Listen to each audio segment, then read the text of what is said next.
Hi, I'm Rachel Gold, and I'm here with my new novel, Just Girls, that's just out this week. And in lieu of a book trailer, I thought I would just read to you from the book in case you can't make one of the launch parties and you want that author reading experience. So I'm going to read from chapter 3 because chapters 1 and 2 are already up on my website. So if you haven't read those yet and you want to read them before you hear chapter 3, go ahead and put me on pause and go read those. I'll wait. Okay, great. So now I'm assuming you've heard chapters 1 and 2. So you've met Ella and Tucker, who are the main characters of the novel, and now we'll get to see how they meet each other. So I'm going to read to you part of chapter 3, and we're starting out in Ella's point of view as she's going to her machine learning class on Monday morning. The classroom was in the lower level of one of the buildings that hadn't been updated yet, with floor tiles stained a yellow tan and halls that smelled like metallic smoke. Inside, the room held the usual chairs and long tables like the science classroom in my high school. But across the back were thick workbenches with machine parts on them. I started to worry a bit about what we'd have to do in this class. I have a bit of a knack for fixing machines that go wrong, but that's really from playing a lot of games on the Xbox, not because I know anything. This looked a lot more serious than the Xbox or the DVR. Also, I was one of 3 girls in the class. But hey, at least there were other girls. Though the other 2 didn't look like first-year students. They chatted to each other rapid fire like they'd been in a class together before. "Hey, are you Ella?" a cheerful male voice asked from behind my left shoulder. I turned and found myself facing a grinning Asian guy. He had a long face with a wide nose and a broad smile. "Johnny Han," he said and stuck out his hand. "Oh, I emailed you, but how do you know who I am?" He tapped the side of his head and winked. The gestures were caricatures, but they looked natural on him because of his good humor. "Your name is on the list of students on the wiki for this class." He paused and swept an arc with his hand, indicating the room. "There are only 3 girls, and I know the other 2, so I figured you were probably the 3rd. That doesn't make me sound like a stalker, does it? I was on the wiki for the assignments, I swear." "I'm sure you were counting the number of girls in the class by accident," I told him. "There's a wiki?" "We'll show you. Come sit with us, if you care to, that is." He had a fast way of talking that blended Midwest with East Coast broadcaster and a smidge of old-fashioned Western. I moved around the table to take the seat on his left. On his other side was another boy who leaned around Johnny and nodded in my direction with a slight smile. "Shen Li," he said. His accent was moderately thick Chinese, though I was guessing at the nationality because I knew Li was a Chinese name. "Nice to meet you, Shen," I said, on the formal side because he seemed so composed. "I keep telling him to change it to Sean," Johnny said. He punctuated the statement to Shen with an elbow jab aimed at his ribs. Shen deftly twisted out of range. "I like Shen," I said. "We have more than enough Seans around here." Shen gave me another half smile. It wasn't the grand gesture of Johnny's grin, but it conveyed a lot more depth, as his lips seemed to quirk up and down at the same time. He had darker eyebrows and eyes than Johnny, and a square face with a flatter nose and a narrow but full mouth. Wisps of bangs hung down over Shen's forehead, and his black hair was a little longer than Johnny's, who wore his spiked up. "Where are you from?" Johnny asked me. "Columbus," I said. "You?" "Cleveland. But Shen's from distant China. His father is my father's cousin, so they sent him over here to make sure I behave." "How's that working out?" I asked.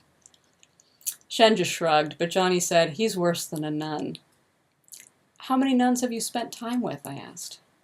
Johnny laughed, and I got another little smile out of Shen. "The game," Shen told Johnny. "Oh yeah, you emailed me about the gaming club. We've got a game going on Friday if you want to play. It's an adaptation on the real-world assassination games, only instead of using squirt guns, you use compliments. It's called Cruel to Be Kind. I'll email you the info. Can you put together a team of 3? "I don't really know anyone here," I admitted. "If you don't have a team by Wednesday's class, let me know and I'll add you to the pool of lone wolves. We can assign teams from there. You play other games too?" "Nothing hardcore, just a lot of the fantasy franchises on the Xbox and the usual tabletop stuff." "Dance Dance Revolution?" Shen asked, and I couldn't tell if he was serious about the dance competition game or if he was teasing me as a girl gamer. "All my high scores are in Pretty Princess Magical Rescue Adventure," I deadpanned back. "Me too," Shen said in mock surprise. I bet my unicorn can own yours, I told him. Tell me this is not a real thing, Johnny said. He looked back and forth from me to Shen, but neither of us graced his question with an answer. After a while, he said, we have a sweet setup in our dorm's community room if you want to come by sometime. Are you in computer science? What dorm are you in? Washington. I'm in biology, I think. Oh yeah, sorry you're a first year. They're not going to stick you in the Science Geek dorm anyway. But come by sometime. It's always full of gamers, and we're a friendly group. I just managed to get in my thanks when the professor started the class. In the next scene, Ella decides that she can go check out the gaming room and also potentially make it to the office hours of the LGBTQIA student union, sets out to find the gaming room, and promptly gets lost. I looked up from my phone and tried to orient myself. Had I gone 2 blocks already? I thought so. I didn't really feel like asking for directions again, and there wasn't any downside to getting lost, so I turned left and went into the first dorm I saw. The game room was supposed to be the 3rd floor common room, but when I found it, it was a Spartan square filled with silent students staring at books and tablets. Was I wrong about the dorm or the floor? Probably the dorm, but just to be sure, I figured I'd go look at the room on the 2nd floor. It was weirdly entertaining to be able to just poke my head into rooms full of strangers. I guess my shyness was starting to wear off now that I had new friends. I took the stairs at the end of the hall to the 2nd floor and looked for the common room, but this floor wasn't set up the same as the 3rd, so I had to walk along the hall towards the middle of the building. A lot of the students had already decorated their doors with posters and stickers. This made for great juxtapositions, like Justin Bieber and a nihilistic creed on one door, and Kesha and a feminist poster on the next. But the next door stopped me in my tracks. Someone had torn a poster off the door, its top still held in place by clear tape, and below the ragged edge of the paper they had spray-painted tranny in big red letters across the door's surface. My heart and lungs stopped, as if a huge steam engine piston slammed into my chest. In the silence of not breathing, I heard voices raised inside the room. What were you thinking? A first nasal voice asked. She's the bigot, a second voice shot back. Don't be mad at me. I gasped in a big breath and then tried to exhale slowly and quietly so I could hear them. Do you think it was those girls? The first voice asked. Or their boyfriends or someone who heard them gossiping, who knows? I'm worried that you're not safe here. Let your roommate keep the room. Come move in with me. There was a long silence, and then the second voice said, Thanks, really, but I need to think about it. I kind of had my heart set on living on campus my first year. Because she was still talking, I didn't realize how close to the door she was until it opened in my face. The woman who opened it was tall and looked even taller. Her hair was some kind of bleached mohawk that stood another 3 inches above her scalp. It wasn't made of aggressive starched spikes, but rather a soft mop of wavy cream-colored hair. She had a square face with high, wide cheeks and blue eyes. Her complexion was that creamy, darker Germanic white that I envied every time I looked at the random freckles on my pink cheeks. What? She snarled at me. I took a step back. I'm sorry. You think there's something here to see? Did your friend send you over to look at the freak? I held up my hands. Was she the one who'd drawn the attention of the jerks who'd painted the slur on her door? No, I said. I don't know who you're talking about. I got lost, and I was walking, and I saw that, and I just stopped because it was so unbelievably hateful. The line of her mouth softened. Oh shit, I'm sorry. I didn't mean to yell at you. It's just been a really long day. I'm Tucker. She held out her hand. Her grip was strong and dry. Ella, I told her. I'm sorry, I thought you were one of them because you're pretty, she said and grinned at me. Thank you, I think. I was going to get a Pepsi. You want anything? May I walk with you? Of course, if you don't mind being seen with me, Tucker said. Why would I? I turned sideways to her and we walked down the hall together. The room with vending machines was only a few doors from Tucker's room. Did I see you in first-year orientation? Tucker asked. I think I was sitting behind you for part of it, I told her. I remember appreciating your hair. I'm sorry for eavesdropping, but I'm curious about what happened. 3 bottles dropped into the bottom of the vending machine, one after the other, as Tucker fed it random coins. I'm not really a big pop drinker, but if there's one thing I've learned from having an anthropologist mom, it's that sometimes you need to mirror the local customs to show your respect and good intentions. I took the Pepsi that Tucker offered me.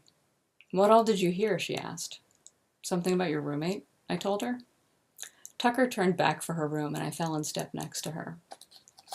She complained to Residence Hall administration that she doesn't want a room with a trans woman, Tucker said. The content of the sentence was crappy, so I tried not to smile, even though my heart was pounding with excitement. How lucky was it to already find another trans woman when this was clearly a high-stealth, high-prejudice campus? I gather there aren't a lot of out trans women on campus, I said. None, Tucker said. I started and then stopped because there was a tall, lean, angry-looking woman standing outside of Tucker's dorm room door. Who is this? She asked. Ella. I just met her. She stopped to hate on my hateful graffiti, so now we're besties. Ella, this is my girlfriend, Lindy. Lindy was the same height as Tucker, but she looked taller because she was rail thin. Tendons and veins stood out in her hands and forearms, and her cheeks had a hollowness to them. I'm a skinny girl too, but that's because all my bones are on the small end of the spectrum and I have an athlete's metabolism without having to work at it. So I'm not opposed to skinny people, but I could see through the contours of Lindy's skin that her bones were medium to large, and yet the skin stretched tight over them and gave her a bladed look. She was a handsome woman with an angular face, but her light brown eyes burned with a frightening intensity. Wearing cargo pants with a dozen pockets that tucked into half-laced boots and a tight gray shirt of some slick material, she looked like a character from a comic book or an opera, not quite like a real person. Hey, Lindy said. Look, how long do you want to think about this moving in thing? Are you really going to protest it to the administration? I don't want to, but it might be good for them to learn some things, Tucker said. But something in her tone was hesitant about more than just the administration. I thought that I wouldn't want to live with Lindy either, especially not while just getting used to college. If you want to stay on campus, I have an empty room next to mine, I said. I was thinking that I'd love to have a trans woman as my roomie, and the administration couldn't possibly get upset about that. You're a first year, Lindy said with disdain and clear disbelief that I could have access to an extra room. They say it was a paperwork screw-up. I'm on the 3rd floor of Washington with a 2-single suite and a shared bathroom to myself. For serious? Tucker asked. Completely. I was kind of bummed about not getting the roommate experience. Of course, if you move in there, I'm going to have to reserve the right to complain about you. Will the administration even allow that? Lindy asked. Won't know till we ask, Tucker said. She stepped up to Lindy and put a hand on her arm. I really want the whole on-campus experience. It doesn't mean I won't be over at your place almost every night anyway. Lindy's shoulders dropped a fraction of an inch. I guess. And why don't I come spend the night tonight? I'll text my stupid roommate and let her know she can have the room to herself, and I'll be moving out soon. Then I can talk to admin tomorrow, if that's okay with you, Ella. I nodded. You can move in whenever. If they're slow getting you a key, just knock on my door. My biology seminar ends pretty early tomorrow, so I'll be around. Thanks, Tucker said. This is really cool of you. You don't even know me. The RA said they might move someone in from the overcrowded dorm, so I'm really just ensuring I get a good roommate. Damn right you are, Tucker said and grinned. So that was most of Chapter 3 from Just Girls. It's out now, so you can order it from any bookstore. You can get it from my publisher's website, Bella Books. You can order it on Amazon or Barnes & Noble. It's available in both paperback and ebook formats. And you can also go to IndieBound to find your local indie bookstore and get a copy from them. And as you can see, here's Ella on the front cover and Tucker on the back with her awesome mohawk. So I hope you enjoy the book. And if you do, please feel free to like my page on Facebook, send me a note, write me a review, let me know what you think of the book. Thank you very much for attending our virtual book reading.